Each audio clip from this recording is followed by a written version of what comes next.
ओम श्री शक्ति नमः। ओम श्री शक्ति नमः। ओम श्री शक्ति नमः। तृतीय अंश 11वां अध्याय। गर गरष्ट संबंधी सदाचार का वंदन। सगर बोले, हे मुने, मैं गरष्ट के सदाचारों को सुनना चाहता हूँ, जिनका आसन करने से वह इकलोक और परलोक दोनों जगह पतित नहीं होता। और बोले, हे हे हे हे पृथ्वी पाल, तुम सदाचार के लक्षण सुनो। सदाचारी पुरुष इकलोक और परलोक दोनों दोनों ही को जीत लेता है। शत्रु शब्द का अर्थ साधु है, और साधु वही है जो दोष रहित हो। उस साधु पुरुष का जो आचरण होता है, उसी को सदाचार कहते हैं। हे राजन, इस सदाचार के वक्ता और कर्ता सप्त ऋषिगण मनु एवं प्रजापति हैं। हे नर्प, बुद्धिमान पुरुष समस्त शीर्ष से ब्रह्म मुहूर्त में जग कर अपने धर्म और धर्म विरोधी अर्थ का चिंतन करे, तथा जिसमें धर्म और अर्थ की सती न हो, ऐसे काम का भी चिंतन करे। इस प्रकार दुष्ट और अदुष्ट अनिष्ट की निवृत्ति के लिए धर्म, अर्थ और काम, इस त्रिवर्ग के प्रति समान भाव रखना चाहिए। हे नर, धर्म विरुद्ध अर्थ और काम दोनों का त्याग कर दे, तथा ऐसे धर्म का भी आसन न करे जो उत्तर काल में दुखमय अथवा समाज विरुद्ध हो। हे तदंतर ब्रह्म मुहूर्त में उठकर प्रथम मूत्र त्याग करे। ग्राम नृत्य कोण में जितनी दूर बांध जा सकता है, उससे आगे बढ़कर अथवा अपने निवास स्थान से दूर जाकर मल मूत्र त्याग करे। पैर धोया हुआ और जूठा जल अपने घर के आंगन में न डाले। जूठा जल अपने घर के आंगन में न डाले। अपनी या वृक्ष की छाया के ऊपर तथा गौ, सूर्य, अग्नि, वायु, गुरु और द्विज पुरुष के सामने बुद्धिमान पुरुष कभी मल मूत्र त्याग न करे। इसी प्रकार हे, हे पुरुष, सर्व जुटे हुए खेत में, शस्य संपन्न भूमि में, गौवे के गोष्ठ में, जन समाज में, मार्ग के बीच में, नदी आदि तीर्थ स्थानों में, जल अथवा जलाशय के तट पर और शमशान में भी कभी मल मूत्र का त्याग न करे। हे राजन, कोई विशेष आपत्ति न हो तो प्राज्ञ पुरुष को चाहिए कि दिन के समय उत्तर मुख और रात्रि के समय दक्षिण मुख होकर मूत्र त्याग करे। मल त्याग के समय पृथ्वी को तिनकों से और सिर को वस्त्र से ढाके, तथा उस स्थान पर अधिक समय तक न रहे और न कुछ बोले ही।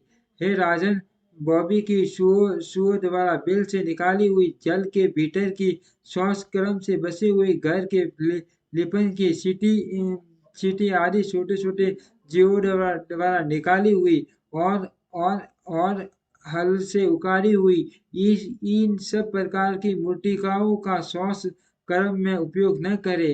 हे नरपलिंग में 1 बार, गीता में 3 बार, बाएं हाथ में 10 बार और दोनों हाथों में 60 बार मिट्टी का लगाने से श्वास संपन्न होता है।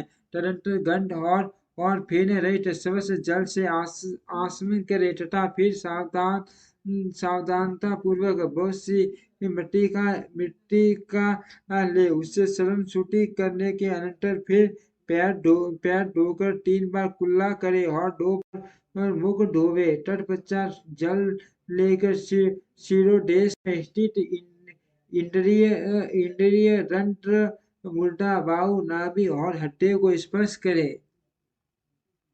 फिर बलि प्रकार स्नान करने के अनंतर केश सवारी और दर्पण अंजन तथा दूर्वा आदि मांगलिक द्रव्यों का यथाविधि व्यवहार करे।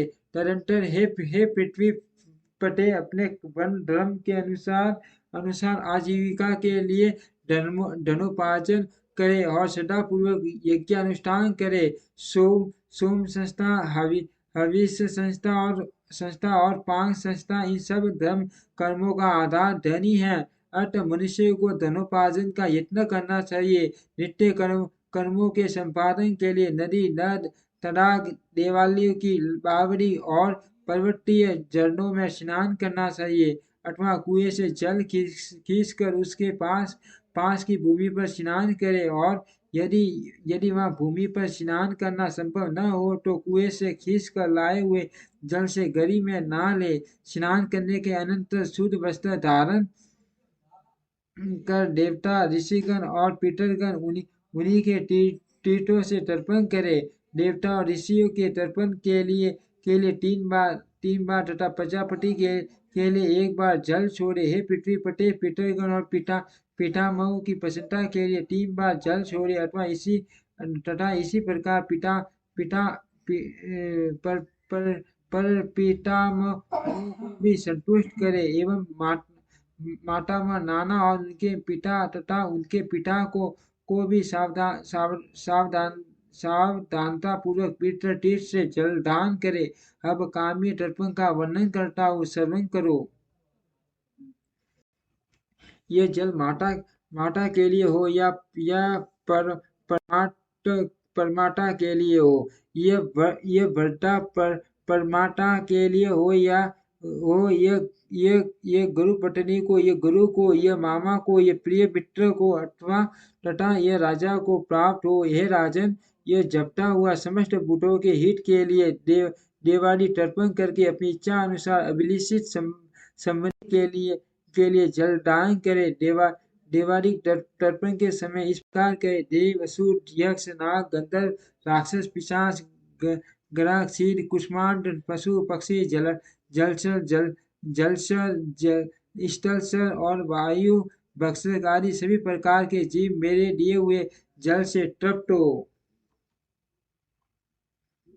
जो प्राणी संपूर्ण नरकों में नाना प्रकार की यातनाएं भोग रहे हैं उनकी तृप्ति के लिए मैं ये जलदान करता हूँ जो मेरे बंधु अथवा अबंधु हैं तथा जो अन्य जन्मों में मेरे बंधु थे एवं और भी जो मुझसे जल की इच्छा रखने वाले हैं वे सब मेरे दिए हुए जल से परितृप्त हो क्षुधा और तृष्णा से व्याकुल जीव कहीं भी क्षीण न हो मेरा दिया हुआ यह तिलोदक उनको तृप्ति प्रदान करे हे नर इस प्रकार मैंने तुमसे यह काम्य तर्पण का निरूपण किया जिसके करने से मनुष्य सकल संसार को तृप्त कर देता है और हे अनग इससे उससे जगत की तृप्ति से होने वाला पुण्य प्राप्त होता है इस प्रकार उपरोक्त जीवों को श्रद्धापूर्वक काम्य जल दान करने के अनंतर आसमन करे और फिर सूर्य देव को जलांजलि दे उस समय इस प्रकार कहे भगवान विवस्वान को नमस्कार है जो वेद वेद्य और विष्णु के तेज स्वरूप हैं तथा जगत को उत्पन्न करने वाले अति पवित्र एवं कर्मों के साक्षी हैं तदंतर जलाभिषेक और पुष्प तथा धूपादि निवेदन करता हुआ गुरुदेव और इष्ट देव का पूजन करे हे नर पर फिर अपूर्व अग्निहोत्र करे उसमें पहले ब्रह्मा को और तदंतर कर्मश प्रजापति काश्यप और अनुमति को आदर पूर्वक आहुतियां दे उससे बसे हुए हवय को पृथ्वी और मेघ के उद्देश्य से उदक पात्र में डाटा और विडाटा के उदय से द्वार के दोनों और तथा ब्रह्मा के उद्देश्य घर के मध्य में छोड़ दे हे पुरुष व्याग हप में दिग्पाल गण की पूजा का वर्णन करता वो श्रवण करो बुद्धिमान पुरुष को चाहिए कि पूर्व दक्षिण पश्चिम और उत्तर दिशा में कर्म इंद्र यम वरुण और चंद्रमा के लिए हूटशिष्ट सामग्री से बलि प्रदान करे पूर्व और उत्तर दिशाओं में धन्वंतरी के लिए बलि दे तथा इसके अनंतर बलि वैश्वदेव कर्म करे बलि वैश्वदेव के समय वायव्य कोण में वायु को तथा अन्य समस्त दिशाओं में वायु एवं उन दिशाओं की बलि दे इसी प्रकार ब्रह्म अंतरिक्ष और सूर्य को भी उनकी दिशाओं के अनुसार अर्थात मध्य में बलि प्रदान करे फिर हे नरेश्वर विश्वदेवों विश्वभूतों विश्वपतियों पितरों और यक्षों के उससे यथास्थान बलि प्रदान करे। तदनंतर बुद्धिमान व्यक्ति और अन्न लेकर पवित्र पृथ्वी पर सम्मानित शीर्ष से बैठकर स्वेच्छानुसार समस्त प्राणियों को बलि प्रदान करे। उस समय इस प्रकार के देवता, मनुष्य, पशु, पक्षी, शील, यक्ष, सर्प, दैत्य, प्रेत, पिशाच, वृक्ष तथा और भी चींटी आदि कीट पतंग जो अपने कर्म बंधन से बंधे हुए छूटाटूर होकर मेरे दिए हुए अन्न की इच्छा करते हैं, उन सब के लिए मैं यह अन्न दान करता हूँ। वे इससे परितृप्त और आनंदित हो, जिनके माता पिता अथवा कोई और बंधु नहीं है तथा अन्न प्रस्तुत करने का साधन और अन्न भी नहीं है, उनकी तृप्ति के लिए पृथ्वी पर मैंने यह अन्न रखा है। ये वे इससे तृप्त होकर आनंदित हो। संपूर्ण प्राणी यह अन्न और मैं सभी विष्णु हो, उनमें भिन्न और कुछ है ही नहीं। अतः मैं समस्त भूतों का शरीर रूप यह अन्न उनके पोषण के लिए दान करता हूँ। ये जो 14 प्रकार का भूत समुदाय है, उसमें जितने भी प्राणीगण अवस्थित हैं, उन सबकी तृप्ति के लिए मैंने यह अन्न प्रस्तुत किया है। वे इससे प्रसन्न हो। इस प्रकार उच्चारण करके ग्रस्त पुरुष श्रद्धापूर्वक समस्त जीवों के उपकार के लिए पृथ्वी में अन्न दान करे, क्योंकि ग्रस्त ही सबका आश्रय है।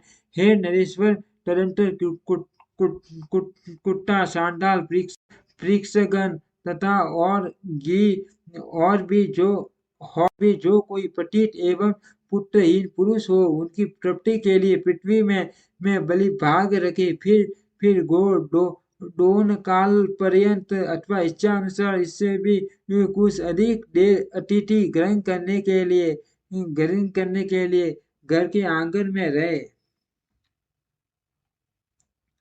यदि अतिथि आ जाए तो उसका स्वागतादि से तथा आसन देकर और शरण धोकर सत्कार करे। फिर श्रद्धापूर्वक भोजन कराकर मधुर वाणी से प्रश्नोत्तर करके तथा उसके जाने के समय पीछे पीछे जाकर उसको पसंद करे, जिसके कुल और नाम का कोई पता न हो तथा अन्य देश से आया हो, उस अतिथि का सत्कार करे। अपने ही गांव में रहने वाले पुरुष की अतिथि रूप से पूजा करनी उचित नहीं है। अपने गांव में रहने वाले पुरुष की अतिथि रूप से पूजा करनी उचित नहीं है, जिसके पास कोई सामग्री न हो, जिससे कोई संपत्ति न हो, जिसके कुल शील का कोई पता न हो और जो भोजन करना चाहता हो, उस अतिथि का सत्कार किए बिना भोजन करने से मनुष्य अधोगति को प्राप्त होता है।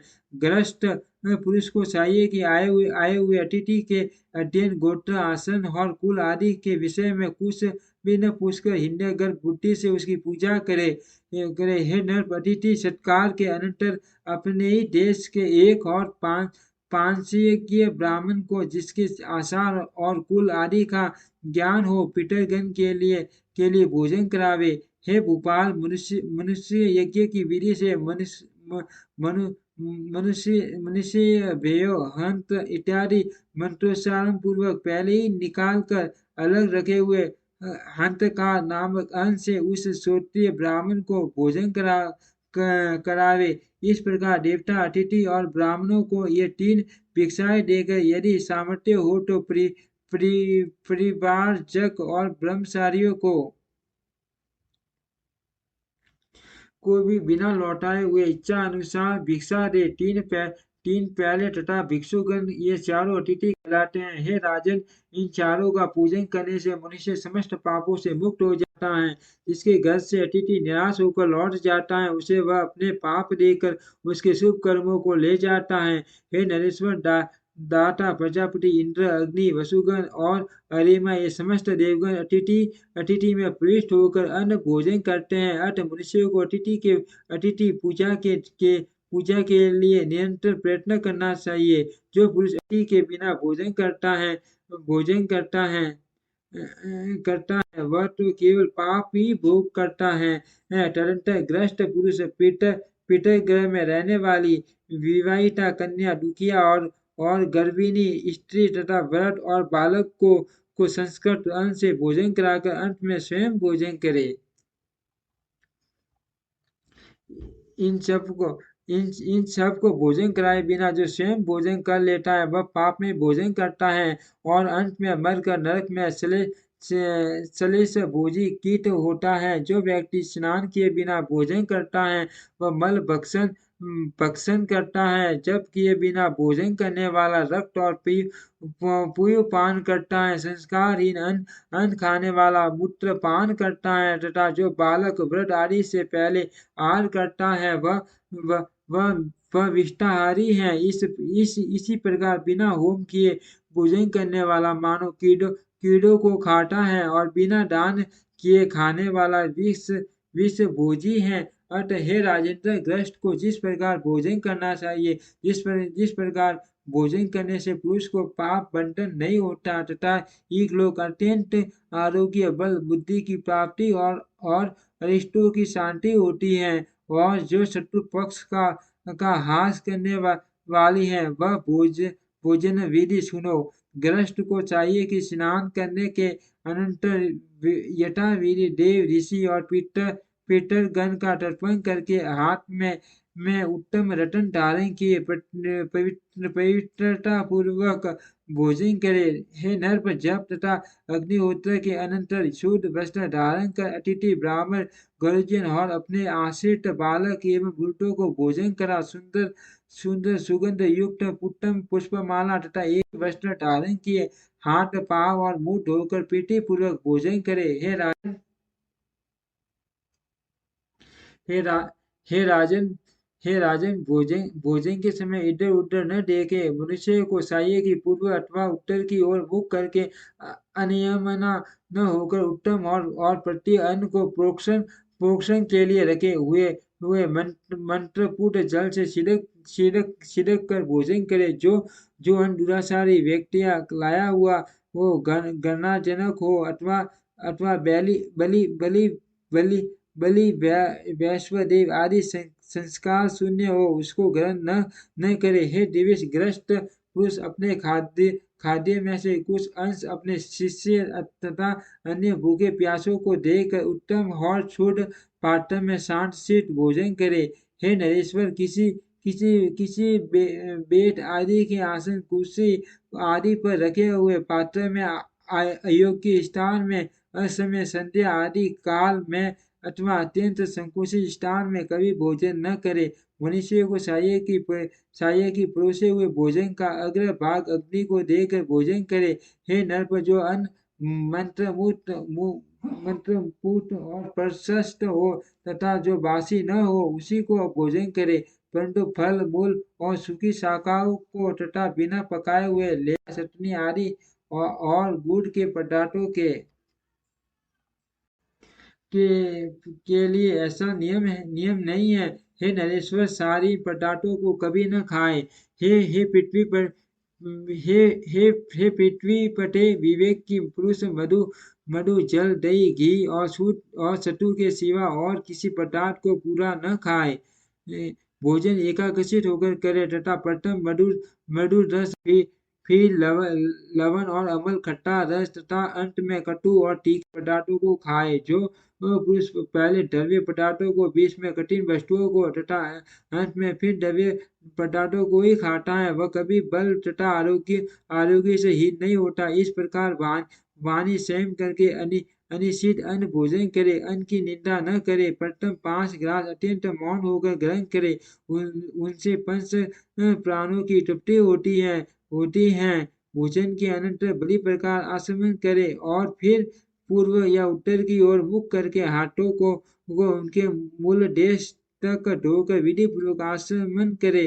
तदनंतर स्वस्थ और शांत शीर्ष से आसन पर बैठकर अपने इष्ट देव का चिंतन करे और इस प्रकार कहे, प्राण रूप पवन से प्रज्वलित हुआ जठराग्नि आकाश के द्वारा अवकाश युक्त अन्न का परिपाक करे और फिर अन्न रस से मेरे शरीर के पार्थिव धातुओं को पुष्ट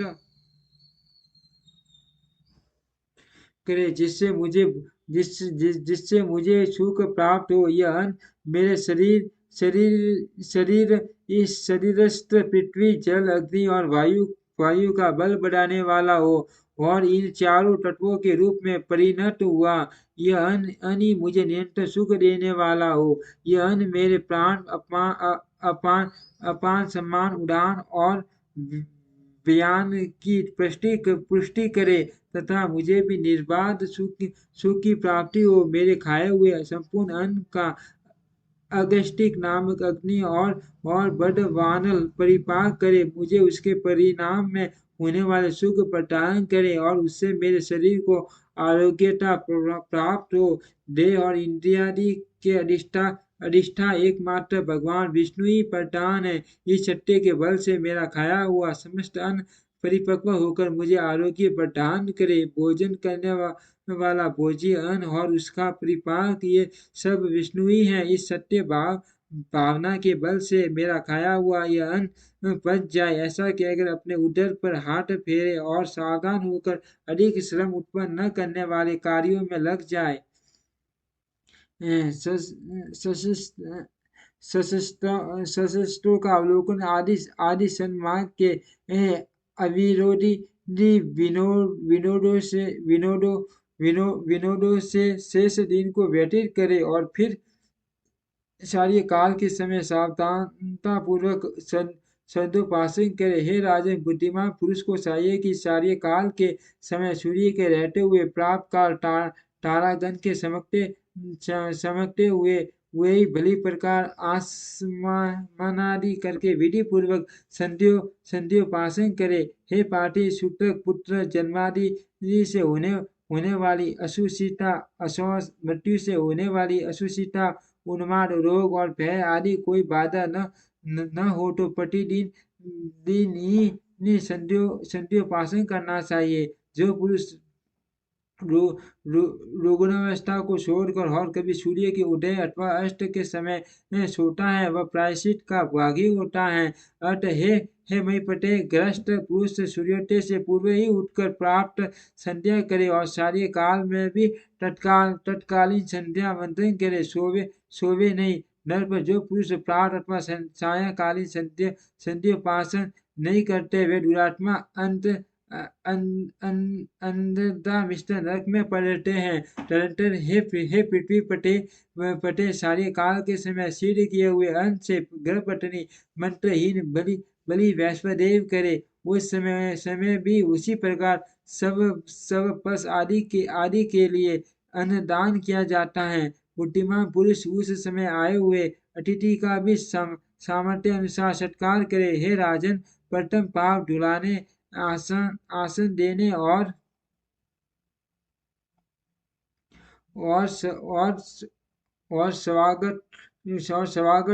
स्वागत सूचक विनम्र वचन कहने से तथा फिर भोजन कराने और शयन कराने से अतिथि का सत्कार किया जाता है। हे नर, दिन के समय अतिथि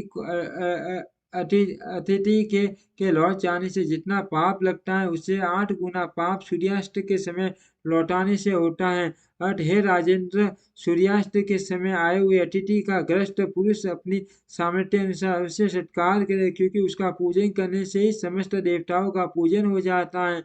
मनुष्य को चाहिए कि अपनी शक्ति के अनुसार उसे भोजन के लिए अन्न, शाक या जल देकर अथवा सोने के लिए शैया या घास फूस का बिछौना अथवा पृथ्वी भी देकर उसका सत्कार करे। हे नर, तदंतर ग्रस्त पुरुष सारी काल का भोजन करके तथा हाथ पांव धोकर छिंदा दीन काष्ठ में शैया पर लेट जाए, जो काफी बड़ी न हो, टूटी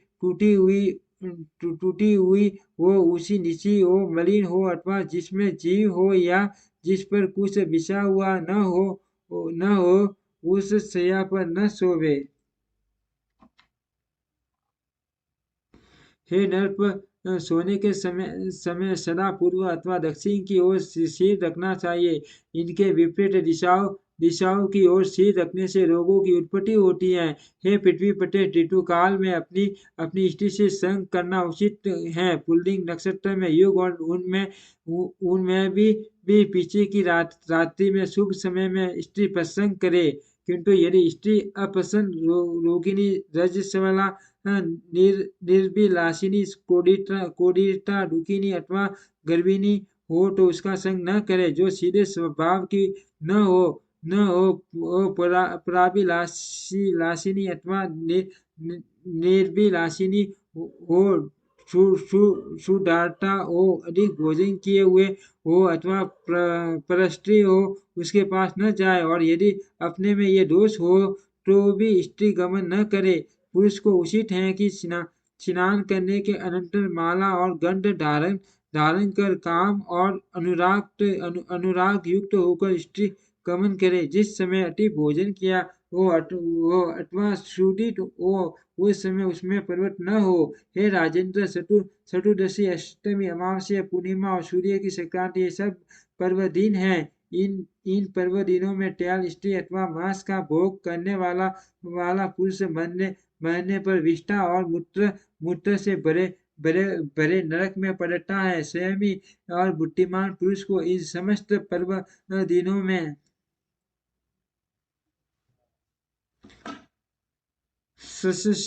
अवलोकन, देवोपासना, यज्ञ अनुष्ठान, ध्यान और जप आदि में लगे रहना चाहिए।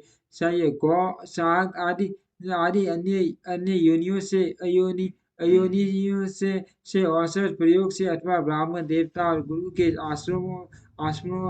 आश्रमों में कभी मैथुन न करे। हे हे हे पृथ्वी पते क्षत्रिय वृक्ष के नीचे, आंगन में, तीर्थ में, पशुशाला में, चौराहे पर, शमशान में, उपवन में अथवा जल में भी मैथुन करना उचित नहीं है। हे राजन, पूर्वोक्त समस्त पर्व दिनों में प्राप्त काल और शारीय काल तथा मल मूत्र के वेग समय बुद्धिमान पुरुष मैथुन व्रत पर्वत न करे। हे नर पर्व दिनों में स्त्री गमन करने से धन की हानि होती है। दिन में करने से पाप होता है, पृथ्वी पर करने से रोग होते हैं और जलाशय में स्त्री प्रसंग करने से अमंगल होता है। पर स्त्री तो वाणी से क्या मन से भी प्रसंग न करे, क्योंकि उनसे मैथुन करने वालों को अष्टि बंधन भी नहीं होता, अर्थात उन्हें अष्टि शून्य कोटारी होना पड़ता है। पर स्त्री की आसक्ति पुरुष को इकलोक और परलोक दोनों जगह भय देने वाली है। इकलोक में उसकी आयु क्षीण हो जाती है और मरने पर वह नरक में जाता है। ऐसा जानकर बुद्धिमान पुरुष उपरोक्त दोषों से रहित अपनी स्त्री से ही ऋतु काल में प्रसंग करे तथा उसकी विशेष अभिलाषा हो तो बिना ऋतु काल के भी गमन करे। इति श्री विष्णु पुराणे तृतीय अंश एकादशो अध्यायम्। ओम श्री शक्ति नमः। ओम श्री शक्ति नमः। ओम श्री शक्ति नमः। ओम श्री शक्ति नमः। ओम